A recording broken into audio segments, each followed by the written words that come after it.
Good afternoon, everybody. Welcome to this third webinar of the day today on our second day of our week of digital festival.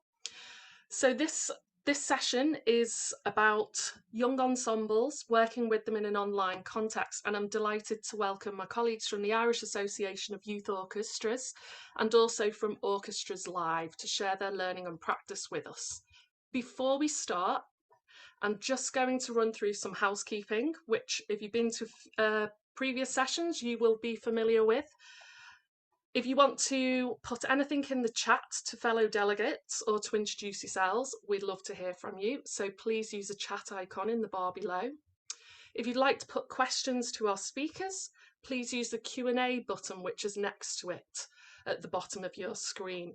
You can post Q&A anytime during today's session, but we will be presenting those at the end at approximately 3:30. We'll start with our presentations and then we'll leave time for the Q&A. As I say, everything is being live captioned. If you want to see the captions, you press on the CC button on the bottom of the screen. It's also being recorded and it will be available on our YouTube channel in the future. So just a breakdown of time so you have an idea of what to expect today. We are going to have a case study from the Irish Association of Youth Orchestras, and that will be followed approximately 5 to 3 by a case study from Share Sound. So first we're going to hear from Alan Gray. The Irish Association of Youth Orchestras, from whom Alan is, will be sharing with us the development of online technology to keep youth orchestras and ensembles engaged and active during COVID-19. They're specifically going to look at how they've developed their offer on Zoom and experimentations with real-time audio software and using real-time rehearsals in a project with violinist Katherine Hunka and the Irish Chamber Orchestra. So it's going to give an overview of the youth orchestra's work and their online journey. I believe they're currently working with a chamber orchestra on online rehearsals, working towards an in-person concert in October. So over to you, Alan. Can't wait to hear more about this. Alan, you're muted. The traditional call in Zoom. Yes, thank you very much, Sarah. Now, very good, thank you. And after the false start, I shall share my screen. So as Sarah said, I'm Alan Gray. I'm the CEO of the Irish Association of Youth Orchestras. So we're based in Cork City in Ireland, and we're a member organisation for youth orchestras across the island of Ireland. And we provide a mixture of services for our member organisations and programming for young people.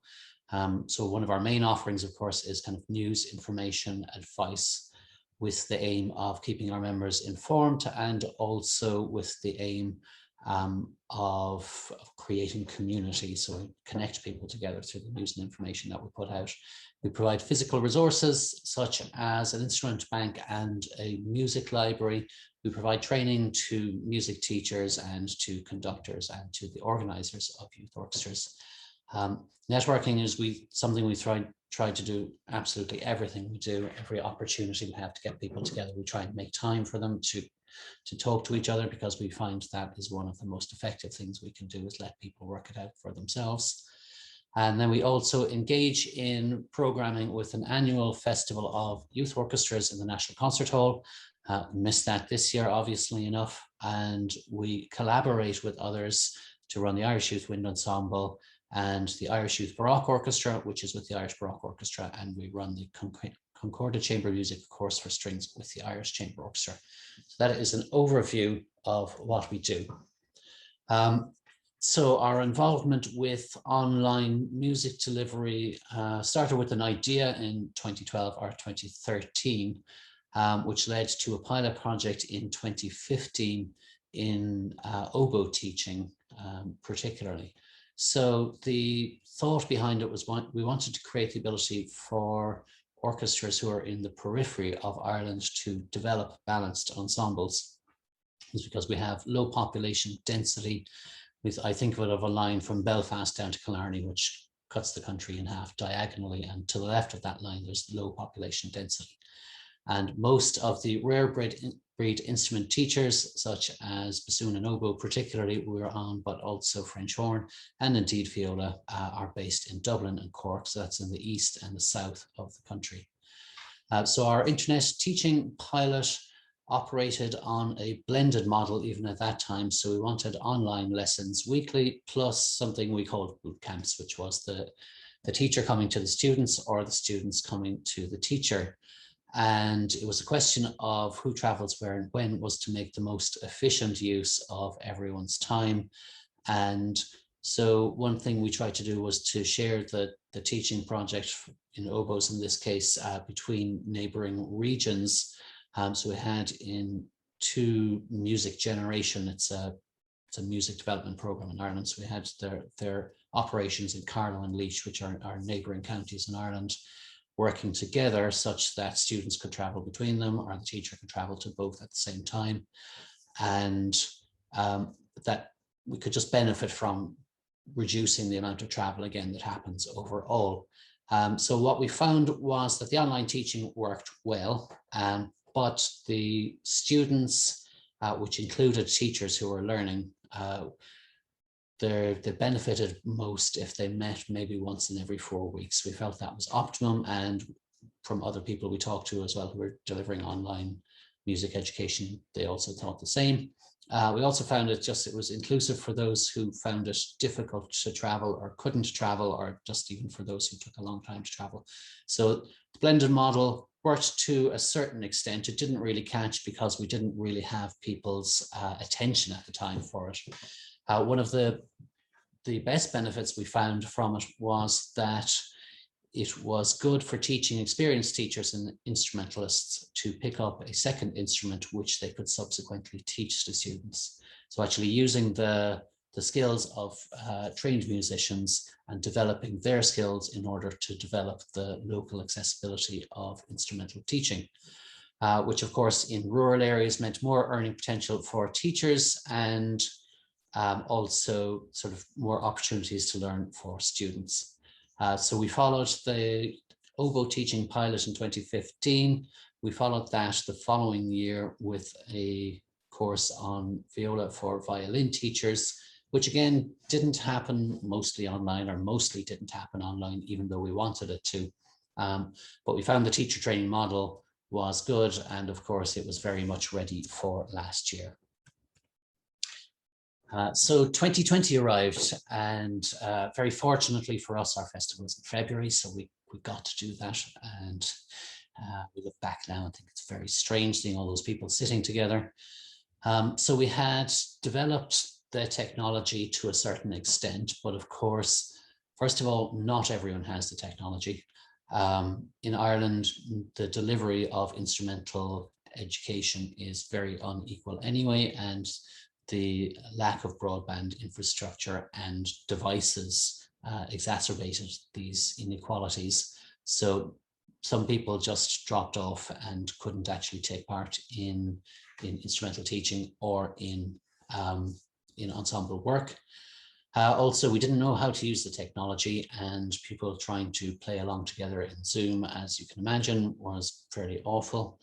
And some of it was not up for the job it's designed for. So we'll talk in a while about the Jamulus software, particularly, which we've used, and how it is difficult to set it up and things. So it's, I mean, it works, but it's difficult to make it work.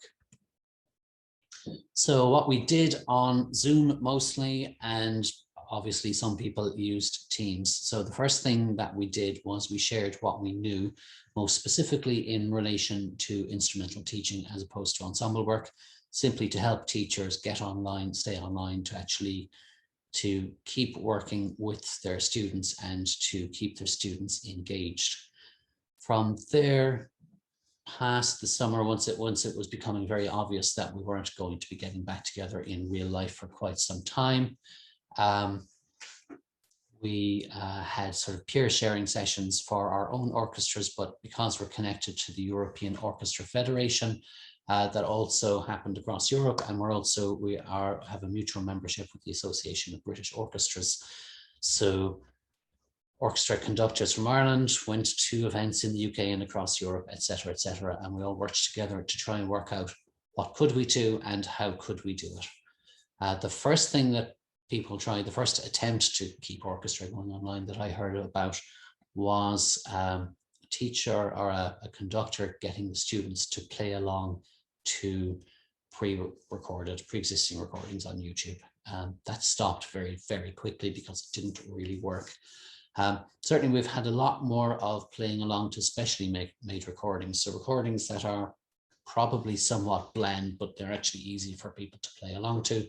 But again, one person hosts and plays the music, everyone else plays along with their microphones turned off so that they can hear themselves and others can't hear them.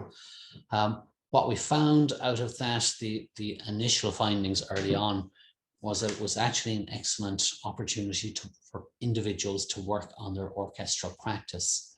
We found this most particularly with older people, but also with younger people as time went on. So it was an opportunity for people to actually play the music and listen only to themselves. So when they're sitting in orchestra, there's an aim, which is to play the music.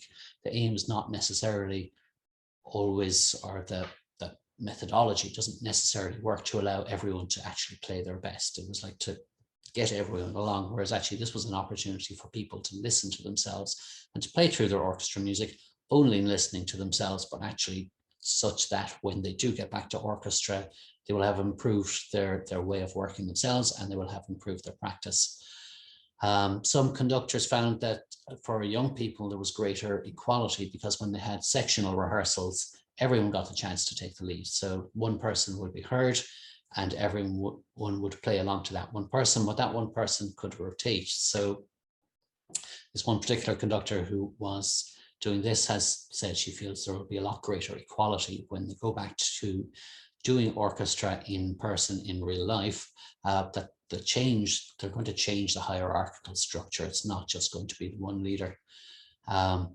And that sectional working, so working with small groups of people, might actually happen more than it used to, and that the full orchestra experience, the rehearsals, will be more condensed and there will be more sectional working in order to improve the eventual outcome.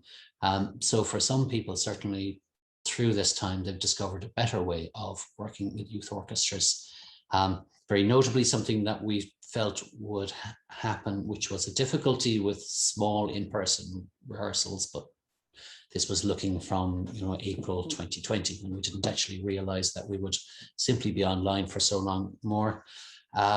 So actually people found that the shorter, more intense sectional rehearsals actually worked, so we didn't need more tutors overall. So these are some of the learnings that we've had. Other things that we did, of course, there were stitched together videos. So we did this with our own Concordat Chamber Music, of course. Everyone recorded. I mean, they recorded all at the same time, but they all recorded themselves individually at home, and then it was put together. Ulster Youth Orchestra did a very excellent version of Tchaikovsky's Romeo and Juliet, or a section from it. And we've had play-along concerts where there is pre-recorded music and all the participants play along. Last week, I think we had 200 young people. We've also had the Late Starter Orchestra Network, which literally started as COVID-19 was getting going. Have had a concert as well with players from all over the world, but it's a play-along concert. Some people find it very, very authentic. So, and others don't, but certainly it's something that people can do. With our Irish Youth Baroque Orchestra, so we didn't play together last year, but actually we had a course which we've wanted actually start for ages, which is a very intense look at the interpretation and technique and the background that helps players to really understand the music and taking part in Baroque music. And we found that was really helpful. So now I am going to pause my own speaking and I'm going to play a few minutes of a recording from the leader of the Irish Chamber Orchestra, Katherine Hunka, who has been working with us on an online ensemble that plays in real time over the internet from Cork and Dublin and Limerick and Kerry, including rural areas. So we're going to hear from Katherine for a few minutes. So the IAYO asked me. Oh, I'm sorry, because I think I didn't check my share sound. So excuse me. Oh, I have to. Okay, apologies.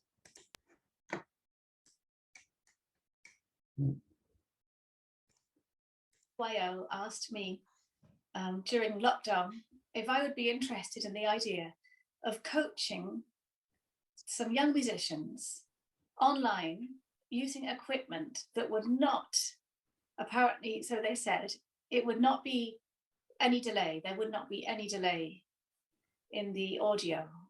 And after months of teaching on Zoom, this sounded like a dream to me. But also to be honest, I was skeptical because I just couldn't imagine it. So a lot of equipment arrived. There's a microphone just here and a box, and everything had to be wired up, and I'm not techie at all. I found the whole thing quite intimidating. And it took us a while as a group to work out the levels and to get everybody be able to both hear and be heard. And but after 3 Saturdays of meeting up and trying different things, we found ourselves, well, they played the Mendelssohn Octet first movement together in real time with no delay. And I have to say, it was an incredible moment. It was very emotional for them. It was emotional for me to be part of it. And it's remained since the day it first worked. It has continued to work. And occasionally there's a glitch in somebody's internet or a problem with somebody's equipment, which has to be sorted out by our incredible technical advisor, Caitlin. But it has continued to work. And we have been rehearsing week after week. We've rehearsed Mendelssohn first movement of the octet. Now we're doing the second movement and some Shostakovich. And it's become a very special thing because these are young musicians who should really, by right, they should all be playing chamber music together every week. And because of the circumstances they find themselves in at this very, very vital time in their lives, they can't. And so us coming together, the like-minded musicians coming together with me as their guide, it's become a rather beautiful club. And we rehearse for 1.5 or 2 hours every week. But I suppose what's extraordinary about this is it's like playing chamber music on the telephone. So we don't see each other. So we say hi. We know all each other's voices by now. So we say hi at the beginning, and then we start rehearsing. People pipe up with different ideas and things like that, but we can't see each other. And the lesson of learning to play chamber music together without the visual aspect, I think, is like no other class I've ever given, because it demands a concentration and level of listening and engagement, which usually we can rely on visual cues. So I'm very excited that eventually this group absolutely must get together in the same space once everybody's had their vaccine. And it will be a very, very big occasion for them. But I think that they will have an ensemble, have a level of ensemble playing, which they couldn't have achieved if we'd all met throughout this time. And I'd love to ask them if they agree with that. But it's a very special project.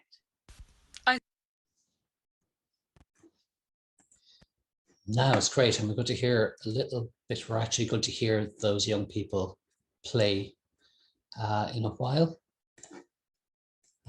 But Katherine, we're so lucky to have her working because she is so enthusiastic about working with young people. So the piece of software that allows all this is called Jamulus, and it was introduced to us by one of our member orchestras at a networking meeting. And so we put on a workshop, first of all, to try and help people to understand. It was quite painful because a lot of the reason because the Windows PCs are less inclined to it than Apple's. So people who had Apple's thought, oh, this is no problem, and Windows has driver problems and this, that, and the others, which needs technical assistance. But we got funding from our Arts Council, and Katherine decided that she didn't want to do orchestra straight away. An octet was a good amount to start working with, which was probably just as well. We will try larger ensembles, I think, at some stage. But the octet is a particular piece of music as well, which has significance in our organization and history. So it was a good one to go with. And Caitlin, who's going to talk after me, came on board as the technical support and has helped everyone to get together. And we're working to try and make the process easier. So for our part, we purchased and distributed a microphone stand, little audio interfaces, which is a box, cables for the microphones, but also Ethernet cables, because stuff has to be plugged in, and adapters for people to listen with headphones. So what we required of the participants was their own instrument and a computer, and they needed wired headphones, and they also needed wired broadband. So out in the country, Wi-Fi from a satellite doesn't really work for this. It just slows things down. We had to work with realistic expectations. So Katherine, as you heard, was skeptical to start with, and it was just on the basis that actually, do you know what, if the software didn't work, we'll just work with the young people and have connection with them and do master classes of some form. But in fact, it's actually worked really well, and we're going to give you a listen after Caitlin talks in a while. We will actually give you a listen to some of the work that they've done. And now my PowerPoint, oh, there we go. So that is our efforts on Jamulus, which is audio only. So we're also going to have a go on Jamkazam, which is audio and video. So we're going to try with our conducting workshops, which happen every year, to see that if the participants can conduct the pianist in real time. We were going to have a string quartet as well online, but there were several issues with that. One of those being that the only way you can make eye contact with people on Zoom is straight through the camera. So you can't look at your first violin or your pianist particularly, so that they know that you're looking at you.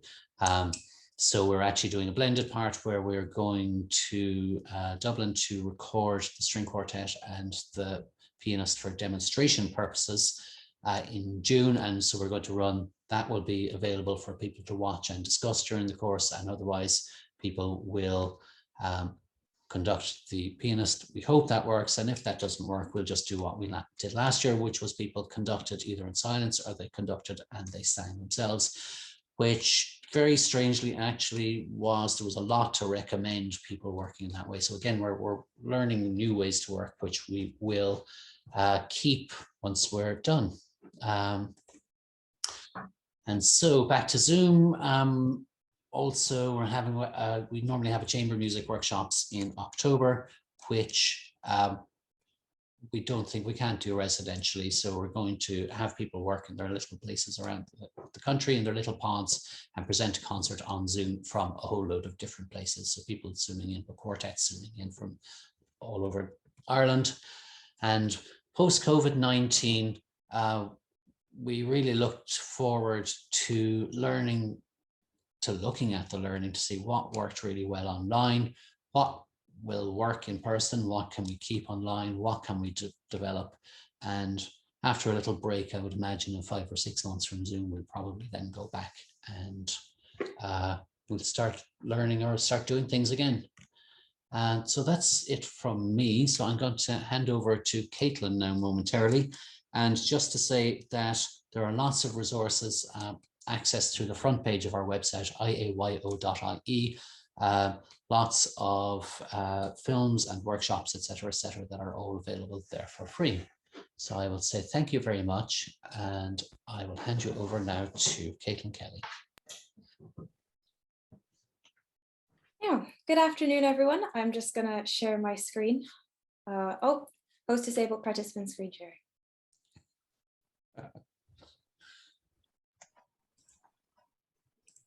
I will get my colleague Laura to enable that for you. It's all good. It's been enabled now. Fantastic. Just a moment while I set that up. Okay,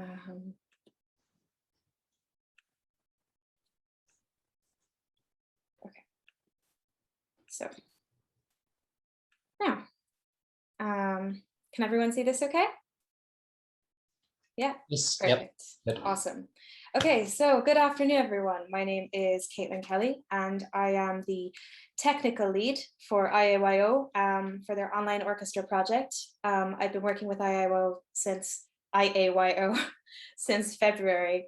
And I'm kind of going to talk to you guys about some of the technical aspects, some of the issues that came up along our online journey, essentially. So what is Jamulus? Because we've mentioned it a few times, so I'll give you a definition as to what the software actually is and does. So Jamulus is a low latency audio streaming software for playing music, rehearsing, or jamming with anyone else. It's completely online. You don't need any sort of special internet. You just need your broadband and an Ethernet cable and also a computer. And I'm going to emphasize that now. You need a computer for this. It won't work on a tablet. We discovered that early on. So if you have any experience trying to play with other musicians over Zoom or Skype or Teams, you will know that the audio delay is just too much to be able to rehearse in any sort of ensemble setting. Jamulus essentially addresses that problem. So getting set up. So this is my side of things. So I set up the server that hosted the Jamulus orchestra. So I set that up on Amazon Lightsail, and for anyone who's interested in the technical side of things, it's an Ubuntu-based server.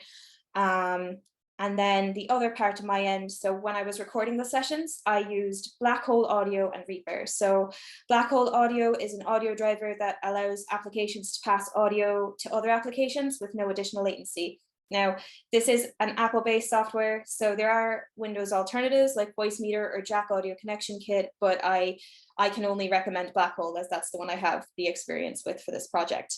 So this is what the musicians had, as Alan mentioned earlier: a computer, a USB interface. They had the Behringer Euphoria UNC22, the Jamulus software, an audio driver, an Ethernet cable, and as well as that, they also all had XLRs and microphones and wired headphones. So early issues when we were getting set up. So the first thing we kind of had to deal with, obviously, was getting the server actually operational. So that was relatively straightforward, actually, but the main issue was the servers are only based in Dublin. So the latency for the sessions was a little bit higher than it could have been otherwise. So if the servers were based in Munster, it may have reduced it even further because the majority of the musicians are based in Munster. So another issue that came up early on was attempts to run Zoom and Jamulus at the same time. I'll discuss that in more detail in a few minutes. And then, of course, the biggest issue for us starting out was ASIO for All and the Behringer Euphoria. So ASIO for All, for those of you who are like, what is that? I don't know, is a low latency audio driver that allows you to use the Windows driver model inputs and outputs, as well as your USB interface. So essentially what that means is you can use your headphone jack in your computer and your USB interface for your mic. So Jamulus and Behringer both recommended ASIO for All as the driver to use. In fact, Behringer don't actually have a dedicated driver for the UNC22. Unfortunately, this caused a lot of issues. ASIO for All, at the time that we started the project, had not been updated since 2017 and had several bugs. And while it has been updated since then, as of, I think, the beginning of May, it's still in beta. So again, it didn't really suit our purposes. There were several issues as a result of ASIO for All, which I'll discuss further on, but we ended up finding an alternative driver, but it's not the official driver, so there's no support around it if there's issues, and it only works with the interface output. So originally we were operating off the assumption that the students would be able to use their computer output for their headphones, but we ended up having to send an adapter to everyone so they could use the interface output. Because we had so many issues with the Behringer UMC22, I actually tested 6 or 7 different cheaper interfaces for IAYO. So getting a good cheap interface is possible, but you have to make sure that it has its own driver if you're working with a Windows computer. So these are the ones I investigated. The PreSonus AudioBox 90. So this is a 2x2, the Steinberg UR12, and the Focusrite Scarlett 2i2. All three of these are 2x2 interfaces. They all have their own drivers and they all work perfectly with both Windows and Mac. So if you are kind of thinking about dipping your toe into the Jamulus pool, as it were, these are what I would recommend from our experience with Jamulus so far. So connectivity issues. So using Zoom in particular caused so many issues, especially when we had ASIO for All as a driver. The signal just wouldn't work properly. It was noisy, it clipped, it would stutter, if people were even able to get the audio connected at all, because when using ASIO for All, it wouldn't actually recognize your audio inputs if you had Zoom running at the same time, or really anything that also used your mic and speakers. You had to have everything else closed, and you also had to have any other internet heavy applications or devices turned off, because they could also result in poor performance. And then, sorry, due to a variety of internet speeds as well, because some of the musicians are more rural than others, signals are going to vary week to week. Some people's signals will be noisier or quieter. This can vary session to session. And if you are interested in using Jamulus for yourself or your students, make sure to use Ethernet, because all of these issues are made 10 times worse by running off of Wi-Fi. So Mac versus PC, the age-old fight. So as Alan mentioned already, Mac users had a much easier time getting set up. This is mostly because of the built-in sound settings for the Mac. So Mac didn't actually need an extra audio driver for the interface, and it didn't need ASIO for All at all. Mac actually allows you to map your inputs and outputs the same way that ASIO for All does for a Windows computer automatically. So that was something that came up. Also, recording your audio is much easier on Mac. So as I mentioned already, I use Blackhole and Reaper, and I use both of those on a Mac computer to record this, which, you know, that's great, but also if you have a Windows computer, it can be frustrating. But so here are some other fun little miscellaneous issues that came up while we were working through the project. So working from a distance can be a challenge. When working a gig in person, it's much easier and quicker for me to diagnose an issue, because I can work along the line. So I can go from the interface, the cable, the microphone, the power supply. I can check everything in person and it'll take like 5 or 6 minutes. Whereas online, I have to do screen sharing. We have to get everything to plug it out, plug it back in again a few times, and sometimes even that won't work. So a really good example of this is one individual's interface was broken. So it would connect to the computer, but only produce a static noise. It would receive no output, but there was no way to know for sure it was the interface and not the XLR or the mic. So we had to send out a full new kit, new XLR, mic, and interface to test it. Another issue that popped up was actually a difference in sample rate. So when we were using the new audio driver for the Behringer, the default sample rate for the device and the driver was 44.1, but Jamulus's required sample rate is 48 kilohertz. So that might not sound like that big of a deal, but what actually ended up happening is when it defaulted to the 44.1, the musician's signal came through sharp to the rest of the musicians, and he perceived all the other musicians as playing flat.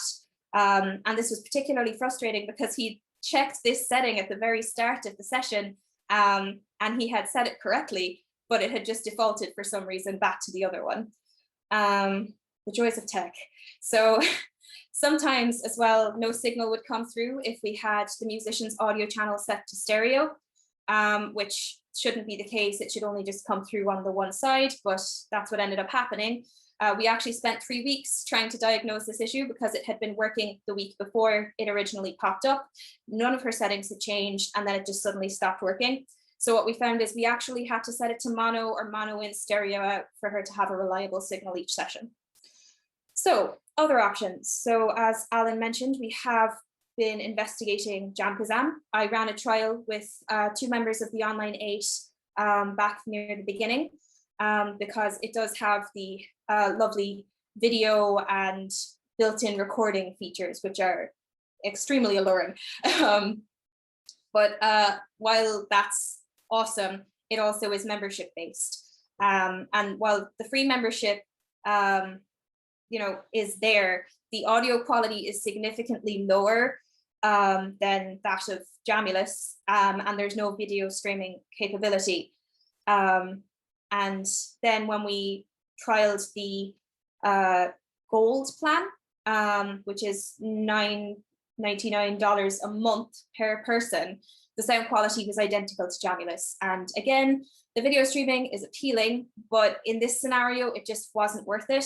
They were working well on Jamulus and the audio quality was identical. I actually have a clip in the next slide to show you as a comparison.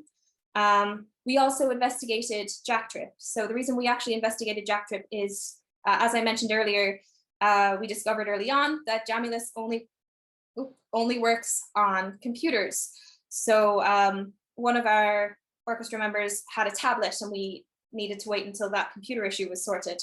But what jack trip does is they provide a box that you just plug into and go, which sounds awesome. But unfortunately, jack trip is extremely bandwidth heavy, which would completely cut off people with poorer Wi-Fi, particularly those in like more rural areas. So it's just not appropriate for this project at all. But it's there. So here's the comparison video. So this is Jamulus. This is a slightly older recording to what you'll be hearing in a minute. And this is Jamkazam.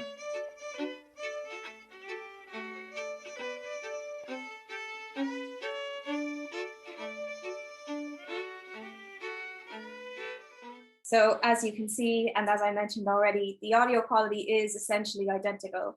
And as I mentioned, the recording for Jamulus for all of our sessions was done through Backhoe, and the recording for Jamkazam was done through Jamkazam. So that was our lovely journey through online octetting. So Alan actually has a recent recording of the online 8 playing to show you now. So have a lovely afternoon and enjoy the rest of the dance. You're muted, Alan. At least I'm good that I do mute myself. Yes, I mean, there's technicalities and stuff, but actually, if you have someone like Caitlin who can work through the technicalities for you and help out, once it gets up, it's really, really is well worth it. So here we have just 2 minutes of our online 8. So they were recorded live in real time online. All the videos were shot by someone else standing in the room, and the audio is nothing to do with the video. We just needed something for it to look nice. So I do hope we enjoy. Circumstances. Even though the technology can be quite hard sometimes, it's still really fun and always worth it in the end. And I always come out of the rehearsals with a smile on my face.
Thank you. Wow, that was fantastic. Thank you, Alan. Thank you, Caitlin. That was incredible. What a lovely way to end a presentation. And so invaluable for you to share that expertise and knowledge. I think everybody has been tearing their hairs out with latency over the last year or so, and really, really invaluable to share that insight. Thank you so much. Just as useful to hear what didn't work as well as what did work. That will cut out some corners for a lot of people. And really interesting to hear about the sense of equality that working in this new way has brought to the orchestra. And it'll be interesting to see how that is retained going forwards when they go back to in-person rehearsals. I also thought it was really interesting to hear about the development of listening, and it'd be really interesting to hear in the future what impact that had on their musicianship when they do go back to in-person rehearsals. So I'm sure there'll be lots of questions for you later. Thank you ever so much. So now moving on to our second presentation. And this is from Orchestras Live. So I'd like to welcome Jan Ford and Becky West. They're going to share learning from Share Sound, which is their major digital project, which enables professional orchestras to work with music hubs across the country and explore the digital creative space for ensemble music making. So we're going to learn more about how they're working closely with several partner hubs to shape bespoke delivery plans that will meet their specific needs, the changes that working digitally has brought to their work and how they engage with young people, and how the work is informing the ongoing blended offer being developed by hubs as they plan their post-pandemic provision. So welcome, Jan and Becky. Hello. Hello. So I think Becky's going to share the screen, aren't you?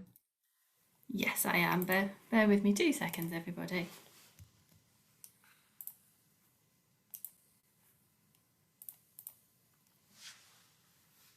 Here we are. I think we can you hear me, but you can't see me, is that right? I can see and hear you, Jan. Oh, that's good. Oh yes, my little light's on. So hello everyone, and thanks for joining us this afternoon. Absolutely fascinating presentation from Alan and Caitlin. Really, I think this is going to be a really interesting contrast, but there are a couple of really major similarities. Actually, it's really, really interesting to hear. There are two words that are going to come up again and again, which is really great. Yeah, Orchestras Live is funded by Arts Council England. We're a national portfolio organisation. We believe that orchestras are for everyone and that they're inspirational. We're a national producer. We have many, many partnerships across the country. This particular presentation is about our partnerships with 6 music education hubs, but we do have partnerships with community groups, local authorities, but predominantly in rural, coastal and traditionally underserved areas. And I think my dog has just Zoom bombed me. Excuse me, didn't expect that. Apologies. Okay, so what we set out to do. So in March 2020, don't we all remember that? It was about responding to the curtailment of live music activities, and immediately thought the digital platforms was the way forward. At Orchestras Live, our philosophy is about putting all our participants, but in this case young people, at the heart of the creative process.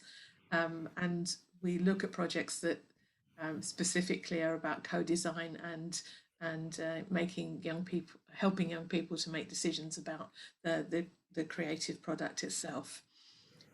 We wanted to look at inclusive ensemble music making, so ensembles that are diverse, multi-genre. They are diverse in terms of participants, leaders, and the repertoire. We wanted to influence change. We saw it as an opportunity to influence change in the music sector.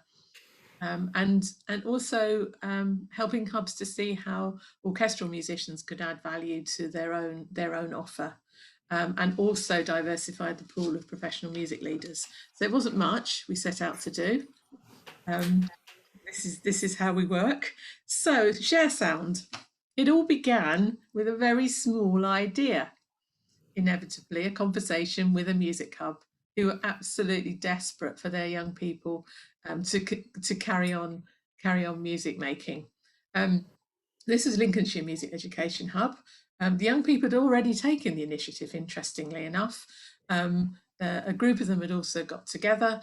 They'd got together and discovered the music of the Manchester Video Game Orchestra. And they were quite keen, let's play some of this. You know, we want to do some of this. We also want to do a tribute to the NHS. So they did some, as Alan called them, they did some stitched together videos. But they were kind of, I think the tutors are wanted them to go beyond the kind of the covers. They wanted to look at a more creative offer. So it was an opportunity to develop a new kind of ensemble. And we suggested the notion of it being very inclusive, all comers, and composition led.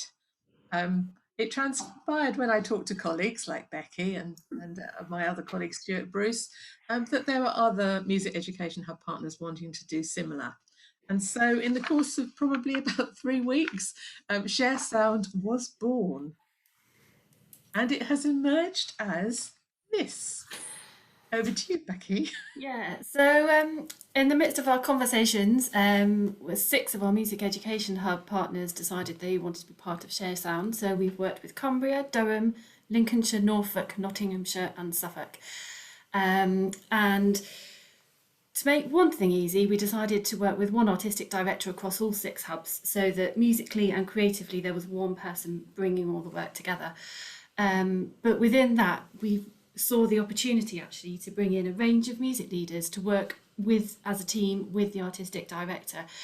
And we made a sort of a specific effort to seek out early career, more diverse musicians working in different ways. And for the music leaders themselves, that working as a team is a really unusual setup, because they mostly work solo with orchestral musicians or on their own. So that's been a real benefit of actually digital working, being able to bring in a bigger range of people. Just to make life easy, we decided we weren't going to work with just one orchestra, we were going to work with 3. So we have been talking to Chineke for a while about finding the right project to work with them, and this immediately seemed the right one. So Chineke came on board along with OAE and RPO. So a range of different orchestras doing different things artistically, to bring a bit of variety, I think, across the 6 hubs. We then realised actually that we'd need another role within the project in terms of a digital producer to bring it all together to support the digital production, which up till that point most music hubs have been doing in-house. But we could see the potential actually that a digital producer would bring to support the hub teams to experiment with visuals and audio and bring it all together, particularly as we want the highlight of the project to be a virtual finale, which will be coming up on the 7th of July. So our digital producer is currently working very hard on the right platform for that. So to date, we've had 244 participants from across the 6 areas. We totted it up, it's 23% of the area of England, which is quite a big area. As all hubs went for an open recruitment, so from their ensembles they have previously, but also opened it wider than that, so anybody who was interested could join. We set up a resources section on our website for each area, just to ease the range of content that the young people could access to support taking part. So we also have 7 live performances planned, because what we hoped was through the process that we come out the other side, restrictions would be lifting and we could bring it all together as a live ensemble performance. So those are planned from late June onwards over the next couple of months. So the tech, we decided to use Zoom, mainly because of the breakout room function, which we all know works so well.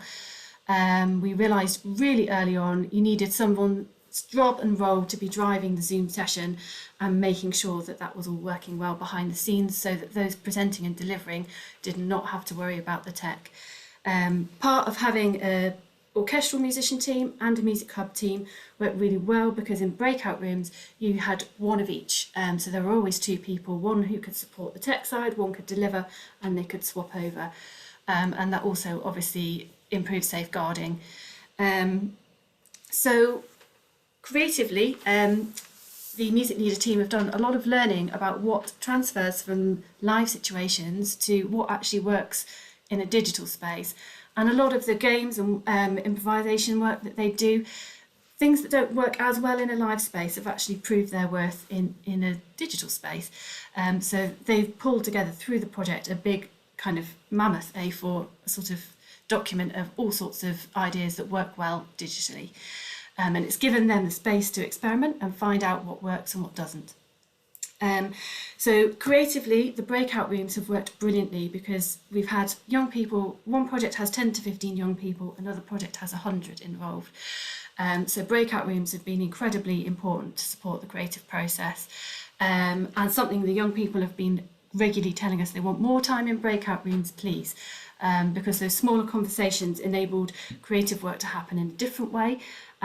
Lots of informal mentoring and masterclass work going on within those as well from the orchestral players.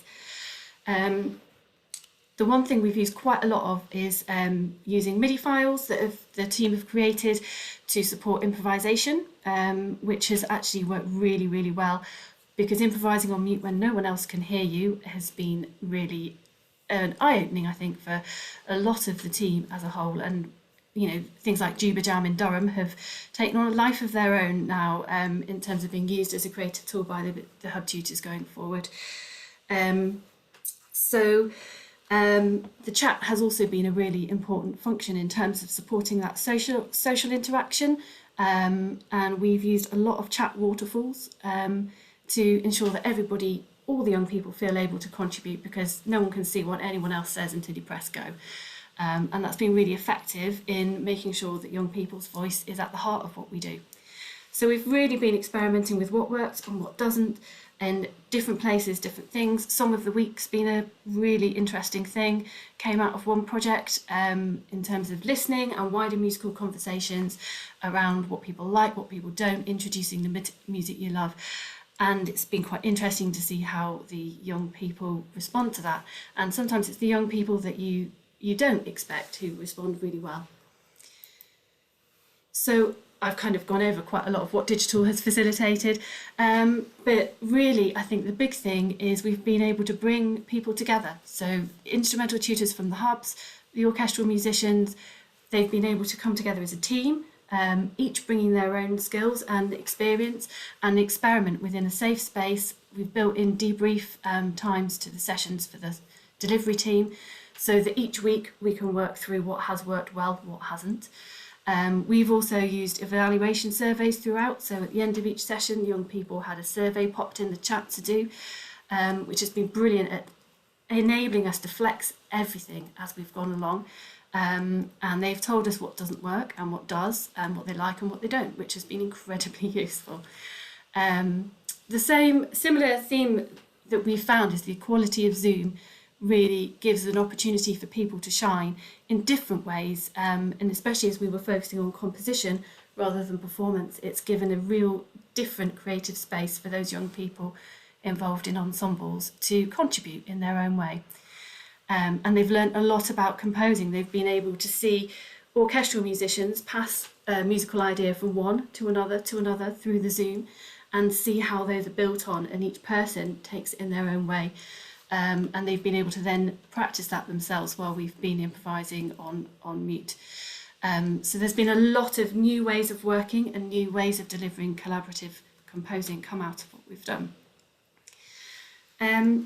So I think I'm going to hand over to Jan, and we'll go through some of the things the young people have come back with. So building on what Becky's been saying, these are just some quotes we've had from young people, and as she said, that we have surveyed them at the very end of every workshop. Very short surveys. We use the Arts Council's culture counts. 5 questions. They're a very good way of tracking change over time, and particularly young people's confidence in participating in this kind of work. So they get asked, but I mean, as you can see, they're very vocal, and they like to tell us what they like and importantly what they don't like. For example, in Lincolnshire, they've loved hearing and meeting the orchestral players and hearing everyone's idea. They've also been introduced to lots of new repertoire that they've never heard before. So they're learning about that. But also, there's the word confidence and sense of belonging. And I feel as though I can speak up, which is lovely. And some of the tutors have told us about young people that would be in the back of the second violins and never say boo to a goose during the sessions. But they've come forward as young people with really strong composition ideas. And now they're translating that into new ensembles where those young people can really step up and be the young composers and take the stage. So that again, there's also the theme of listening, but like Alan's presentation, the idea of equality coming through very strongly. One of our partners, our original partners, Lincolnshire Virtual Youth Orchestra, they put together a stitched together video of the Samuel Taylor's Coleridge's dance from the Othello suite. So we'd like to share this with you.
And there they were, on.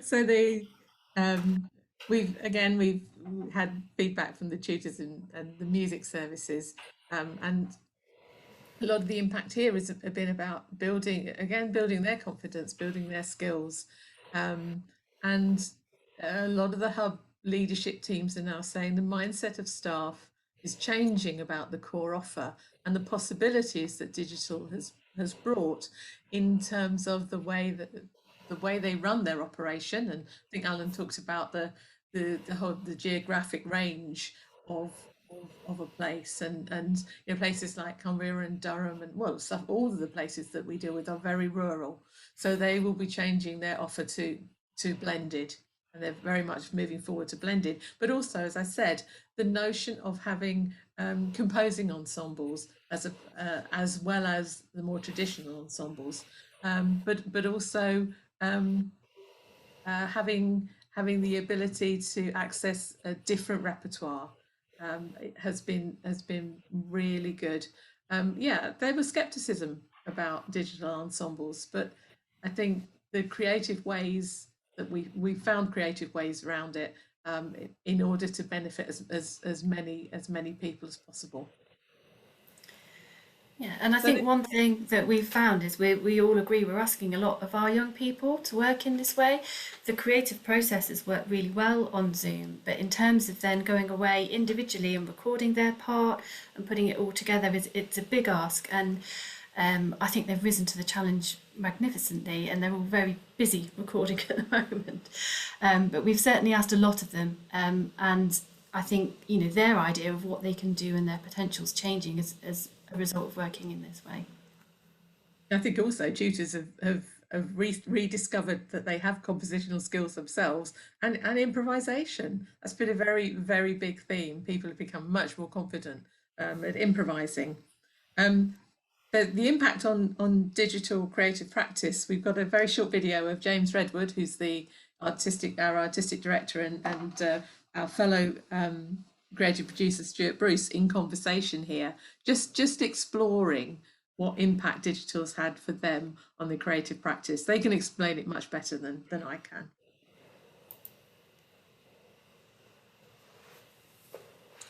There's been a lot of learning about collaborative online work over the last year, with established artists like yourself having to adapt the way that you work and gain new skills.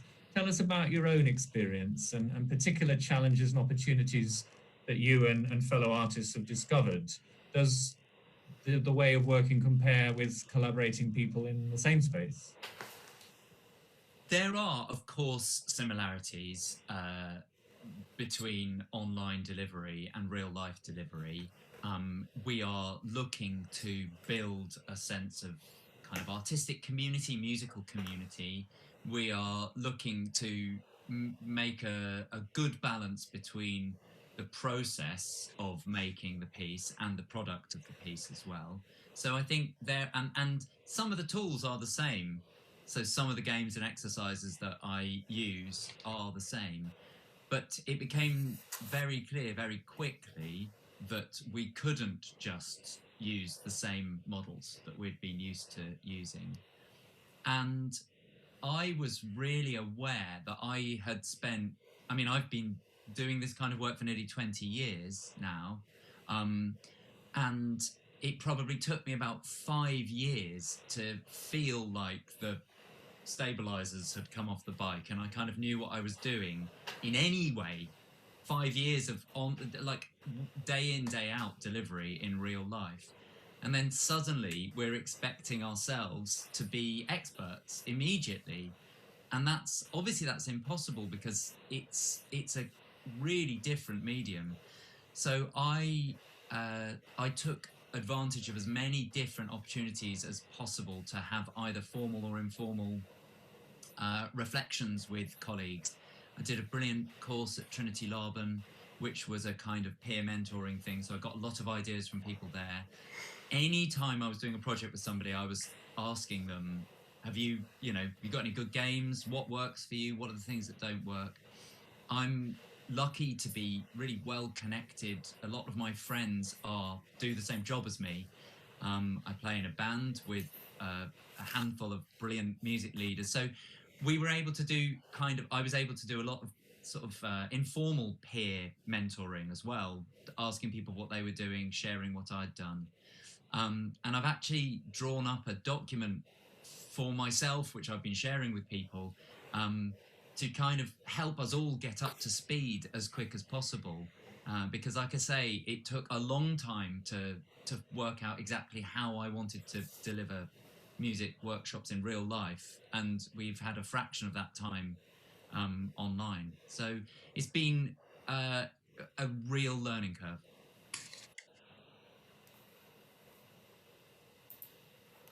So that was the learning curve for our artistic leader. I mean, an equally strong learning curve for the 3 orchestras that we've been working with. You know, I think for a relatively young orchestra like Chineke, it's really been an enlightening and experience. I'm going to say lightning as well, really quick. But they've really appreciated the opportunity to work quite intensely with outside of London, for example. In Norfolk, you know, having a piece that came out of just a jam session with the young people jamming along with the RPO and recording themselves, and Nishani Peripanayagan then thought it was such a great piece that she's arranged it, and they've got another piece from it. And with the RPO, we didn't touch on earlier, they've experimented with a different way of working in terms of they've used a studio space for their 4 or 5 musicians to work and deliver from. So that's again been a different model of online delivery, and hearing the ensemble sound from those 4 players has been, you know, fantastic when we can't hear that live. But, you know, we've done a lot of learning around actually how can you then strategically use that studio space to support the creative process. So it's been interesting to look at different ways of delivering and the differences between having everybody equally on Zoom and then a group within a room as well. Yeah, there's some feedback about, you know, things you wouldn't normally pick up in a live session. They've been able to do it. That's another thing that the RPO have picked up, and the being collaborative in a different format online. Orchestras are learning, and the fact and reflection. Lots of reflecting about their own practice, but also their online practice. So we've got a very rich source of feedback that we're receiving from all the different all the different parts of this project. So it's absolutely fascinating. You know, this is what the kind of the digital delivery has facilitated. So we are going to have some performances. We're going to have a digital performance, and that's where our digital producer comes in, who will be putting together, it's around about an hour, isn't it, Becky? Yes, it'll be about an hour and a half with the premiering the 6 new co-created pieces of music. And what's been a fantastic outcome of the project is that we've actually got a lot more than 6 pieces of co-created music because they've had so many ideas. Most places have produced 2 or a repertoire performance, as we saw from Lincolnshire earlier. So there's a big mix of material to go into that. And the wonderful thing about working on Zoom is we've been able to pull together young people from each of the music hubs, so into a kind of finale workshop, really, to a little workshopping group to plan and give us a steer on what they wanted from the finale, what platforms they wanted to use, you know, artistically, how do they want to put it together. So we've had one of those workshops and we have one coming up. And, you know, when can you normally get 3 musicians from 6 different areas within England together on an evening for an hour to talk about what they want to do creatively? And that's been a joy of Zoom, as we all know, easing something you can't do in a physical space. So we're going to have a series of curated short pieces that the participants and associate music leaders have put together. So some of those we'll be releasing just before the finale, and as I said, the call core programme will be during the finale on the 7th. And we can ask Naimaz to let everybody know that signed up if they'd like an invitation to the premiere. I'm sure we can sort that out, can't we, Becky? We can. So we're looking about going forward now, and people are talking. Our partner's already talking about Share Sound 2, which is great. There's lots of spin-offs. I think digital is here to stay. And the blended offer is being developed by all the partners, utilising Zoom, utilising studio spaces for live ensembles and live workshops, and the composition focused ensembles our partners are saying they're going to be offering them, which is really diversifying the musical offer for young people. Embracing and integrating youth voice as well. There is a realization that they have to do more. Sorry, Becky, you wanted to add? And I was just going to say, creatively as well, we've built this body of repertoire now. We've got 6 orchestral pieces that have been created by the young people, and I know, you know, our partner hubs are interested in actually playing each other's music and not, you know, sharing in that creative space as well. So I think there's lots of different creative outcomes that will come with a longer term legacy of the project. Yeah, and partnerships with the orchestras are going to be extended. I'm tying up a partnership between Hub and an orchestra at the moment. There are much greater exposure and spotlight of diverse composers and repertoire, and we're really enjoying sharing our learning with partners and beyond, and you here are part of that, and we hope very much to see you on the 7th of July for the finale. So thank you very much for listening, and look forward to hearing your questions. Thanks. Thank you so much, Jan. Thank you so much, Becky. Really, really interesting presentation there. And fascinating that so many parallels were drawn out between 2 very different projects. Hearing that word equality mentioned again, and the benefits of working in small groups, and the benefits of how that can impact on a large ensemble is really very interesting. Do you get a sense, Becky and Jan, of a legacy between the hubs that are working together, between those 6 hubs beyond this project, as a group working together? You mean collectively? Yeah. I don't know, Becky. I think it's too early to tell, really, because we're still mid-project. We've had our creative phase of work, which we've talked a lot about today, and we're in the midst of the digital production phase.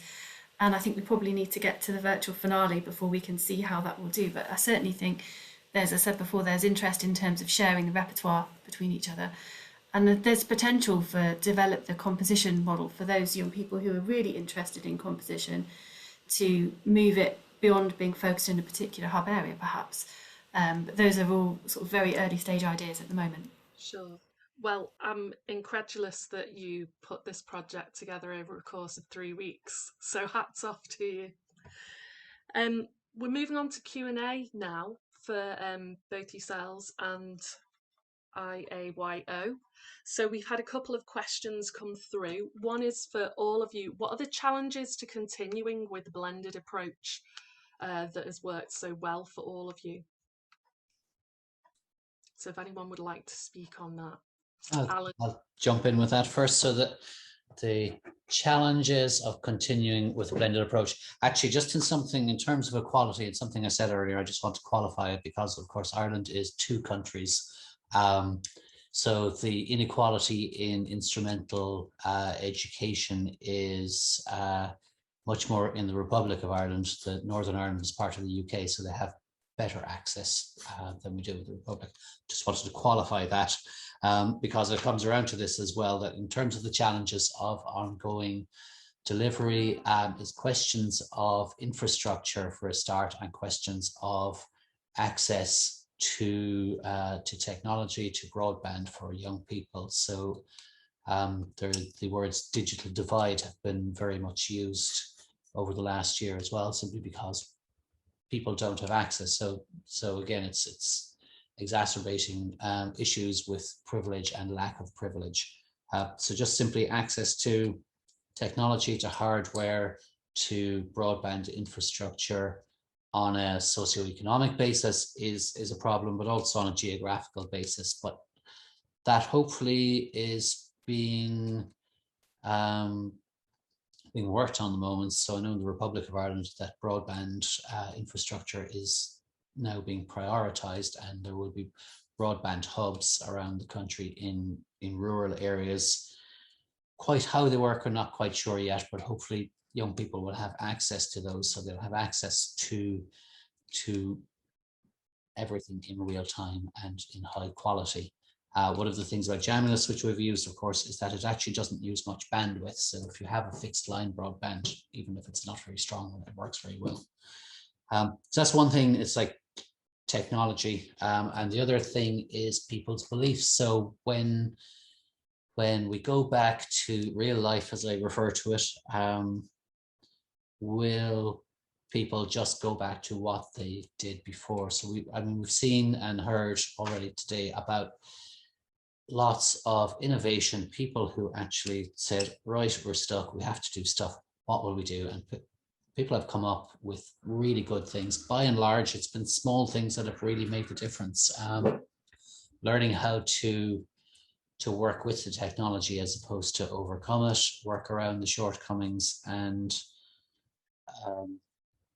just to innovate. And to what extent will the people who have innovated want to keep doing so? To what extent will they want to keep engaging online? To what extent will those who are delivering still be interested in delivering online? To what extent will those who are receiving be interested in receiving online? We don't really know. I mean, I estimate, there'll probably be like 3 to 6 months where we're just sick of Zoom, and hey, we can go and do things in the real world. But I think then we will find at that stage, people will think, and they'll think, that worked really well, let's keep doing it, and that worked really well. So I think the challenges are around what people want and what they believe, and the benefits are also around that. So I think we'll look back and say we learned a lot and we'll put it in place, and I'm looking forward to that as opposed to worried about it. So that would be my take on that. Do you think that there might ever be, with the technology you're using at IAYO, do you think there'd be opportunity for an absolutely blended approach where you've got an ensemble, but you've also got people who are participating still wanting to participate from home, whilst there might be a group of those musicians that do want to move on to in person? So are you talking people online and people in person all at the same time? Absolutely blended. It's certainly a possibility. I mean, when we started thinking about online teaching back in 2013, and then also when I came to the Connect Resound when it was in York, and found that people were actually way ahead of us, but it never occurred to me the idea that people would play in an ensemble together online in real time. That wasn't even on the long time future plans. I think it is possible, and I think with the online chamber ensemble we have, everyone still wants to get together in person for that, but as a rehearsal tool, it's great, and as a rehearsal tool in areas where potentially people might have to travel weekly or more often, it's something that can really work. And I think, I don't know, I still tend towards the idea that when you're actually doing a performance, being there together is great. I remember myself from particularly more so bands necessarily than classical ensembles, but when we were all squashed together on a stage that was too small for us, it really, really worked well. We really enjoyed it. So I tend towards that, and what the possibilities are for doing things really online think people's wants will eventually work. I mean, we're just driving as far as we can with the technology while we have people's attention at the moment. Where that goes is up to other people who see what's possible and want to do with it. I think our partners, particularly in Lincolnshire, for example, they're going to be using both, but I'm not sure that they'll use both at the same time. I don't know. It's a really interesting question.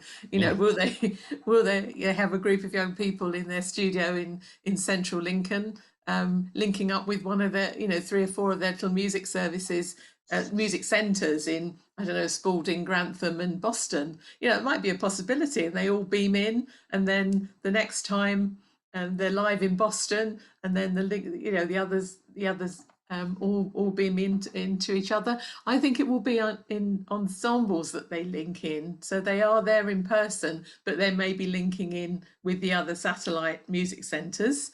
But I also think that in our share sound partners have been so fired up by composing and the notion of a composer's ensemble. I think that digital lends itself really well to that, so that they can meet on a really regular basis. They can bounce ideas off each other, and they could actually be in a space together, or they could be individually online, and then they come together for a day, for example, to create stuff all together.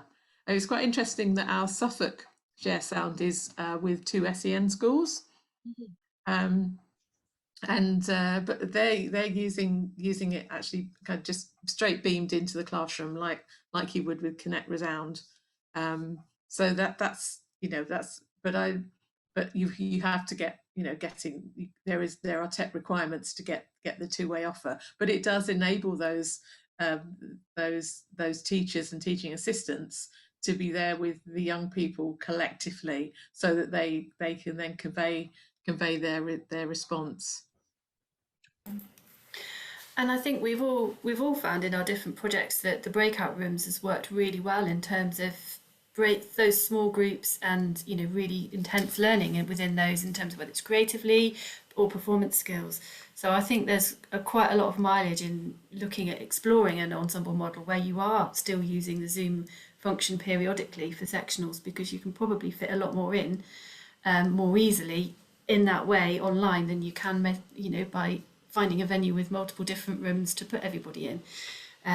So I think there's definitely some mileage in that. I think that one of the big challenges, I think, is, as we've all experienced, is the Zoom fatigue. And, we have noticed that within our projects. Sometimes there's been a bit of a drop-off, particularly when online school was happening.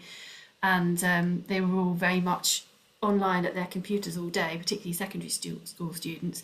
It was a hard ask to say, well, stay online and come and do your ensemble practice. Although it was a very different online space to school, because their cameras were on and they were interacting in a way you can't within school. It was a bit too much for some individuals. So I think as we go forward and we kind of live activities are starting, it'll find its own balance, I think, and its own place, and we don't quite yet know what that will be. But all we can do is keep trying and see what works. Yeah, I agree. I think that intense period where everything was online really was tiring for a lot of young people. I think as well, when that first stage of the restrictions lifting occurred, there was some young people that just thought, you know what, I can go outdoors now and I'm going to embrace it. So I'll be really interested to see, as you say, how that balances as we go forward. I have a question for Caitlin. Caitlin, what was your journey to becoming such a skilled music technician, and what advice would you give young people who want to work in this area of music tech? Okay, this might take me a second, sorry. Firstly, thank you. Okay, so my personal journey, I've always been interested in the music technology side of things. Like, I've been playing music as well. I am a musician myself, and I've been playing since I was 8. But my interest in like the technology side of things, like recording softwares and sound design technologies and stuff, that kind of kicked off when I was in my mid-teens, and I've been kind of poking softwares and stuff like that since. And then I went into the School of Music, and I did a BA in popular music in keys, but the whole way up I did every single technical module that I could, because it's just something that's so interesting to me, you know, particularly the stuff that we're working on now, like connecting people from different places in the country and potentially different places on the planet is class. So one piece of advice for sure is approach everything with enthusiasm and be patient, because a lot of this stuff has a really steep learning curve. And I can't tell you how many times I've wanted to hurl my computer out the window, you know, as in that's just the joys of working in that part of the industry. Sometimes things are going to get frustrating, but if you're enthusiastic about it and you're not afraid to ask people questions and you're not afraid to go and look things up and keep working on it, that's really helpful. Like with any instrument, practice. You have to practice. And the same goes for music technology. Without practice, you're not going to get good. There's things that you'll hear in signals, whether it be from Jamulus or a recording software, or if you're more towards the theater side of things, like the radio mics or sound design, there are things that you'll pick up on. Ear training is important for music technology too. So approach it like you'd approach any other instrument. It's going to take work, but it's worth it. At least for me, it was. And one kind of final piece of advice, there are so many free softwares out there. If you're kind of intimidated about like joining a class or dedicating like a big 4 years to a degree or something, download some of the softwares, like some of the ones I mentioned today, Reaper. They have a really long free trial of that. You can poke it, record your stuff. They have loads of free plugins to mess around with it. Jamulus is free.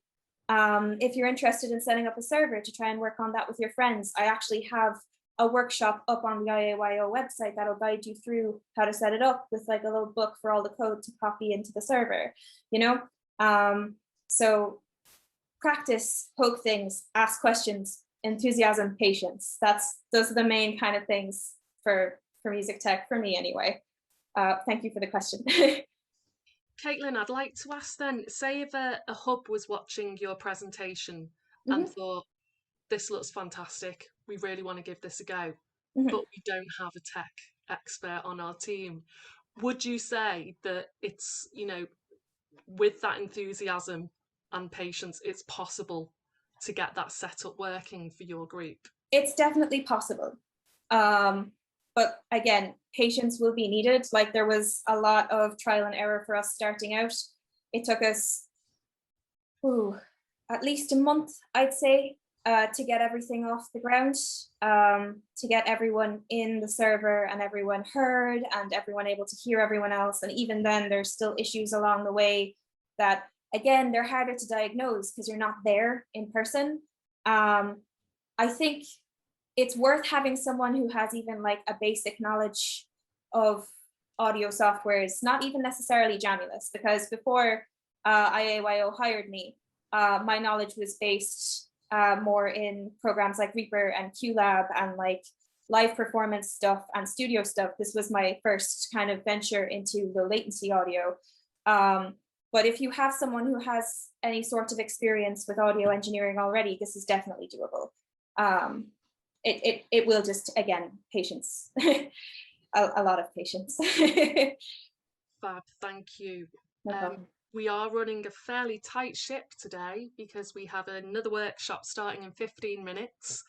So unless anybody has got any burning questions to ask the panel before we draw things to a close, I'd like to thank you all so much for your presentations, and also for a real strong sense of community that I think is coming across this week amongst the musical community, to share their knowledge, not to be gatekeepers of it, but to share that, to make all our lives easier and reach as many young people as we can. So thank you. Lots of comments of thanks coming through now. So once again, see you soon. Take care. We'll say goodbye for now.